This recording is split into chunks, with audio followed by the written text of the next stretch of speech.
The city of Columbia was originally built as by the United States government in the 1890s as a sort of a floating World's Fair, something that could float from one corner of the earth to the other and demonstrate to the rest of the world the success of the American experiment. Think of the Statue of Liberty, but it can move around the world. And what happened was there was a power struggle within Columbia.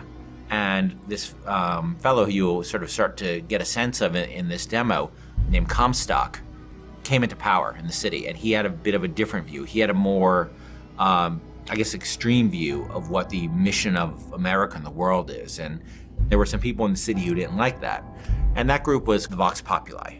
And it started as a sort of a resistance, almost like a student movement against, the founders, the founders group that Comstock led, as, working to help, to unionize workers, to protect the rights of minorities, things like that within the city. But as the conflict between the founders and the Vox Populi got more extreme, each side started sort of ramping up their actions.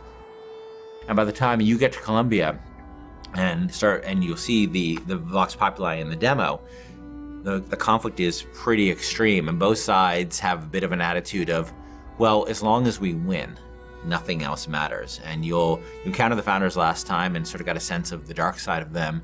And this time you'll encounter Daisy Fitzroy, who's the leader of the Vox Populi.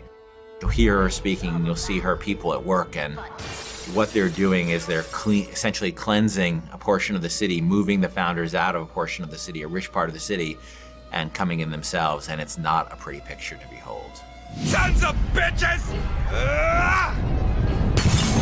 Monocle, what am I gonna do with that?